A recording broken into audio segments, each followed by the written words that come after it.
দুর্গোৎসবের মহাষ্টমী আজ রাজধানীর খামারবাড়ি পূজা মণ্ডপে আছেন সহকর্মী সাব্বির রোজ। রোজ, আপনি বিকেলে বলছিলেন যে সন্ধি পূজা অনুষ্ঠিত হবার কথা রয়েছে, সেটি অনুষ্ঠিত হয়েছে কিনা, এবার কিভাবে সব আয়োজন চলছে সবকিছু মিলে একটু জানতে চাই আপনার কাছে। ধন্যবাদ রিদওয়ানা।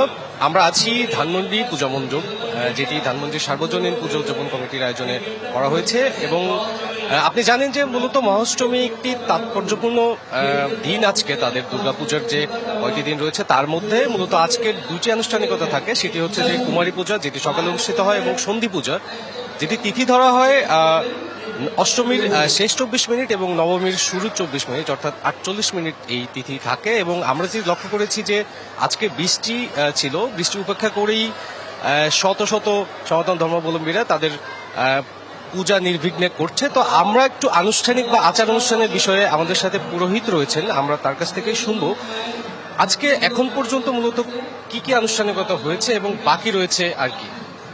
আজকে নমস্কার, আমি মলয় ভট্টাচার্য। আজকে মূলত মহাষ্টমীতে সকালে মায়ের অষ্টমী বিহিত পূজার মধ্য দিয়ে আমাদের আনুষ্ঠানিকতা শুরু হয়েছে। এই অষ্টমী তিথি মায়ের খুব পছন্দের তিথি। এই তিথিতে দেবতারা মাকে অস্ত্র দান করেছিলেন। এই অস্ত্রে সজ্জিত হয়ে মা আসরিক শক্তিকে পরাস্ত করে অষ্টমীর 24 মিনিট এবং নবমীর 24 মিনিটের সন্ধির মাধ্যমে, সন্ধিতে মা চণ্ডমুণ্ডকে বধ করে আমাদের আসরিক শক্তিকে বিনাশ করে মা এই জগতে শান্তি প্রতিষ্ঠার জন্য আসরিক শক্তিকে বিনাশ করে। এবং তিনি চামুণ্ডা রূপে, অর্থাৎ করাল বদন, রক্তচক্ষু, মায়ের মূর্তিতে ভয়ে অসুররা বিধ্বস্ত হয়ে তখন মায়ের পদতলে তারা আত্মসমর্পণ করে।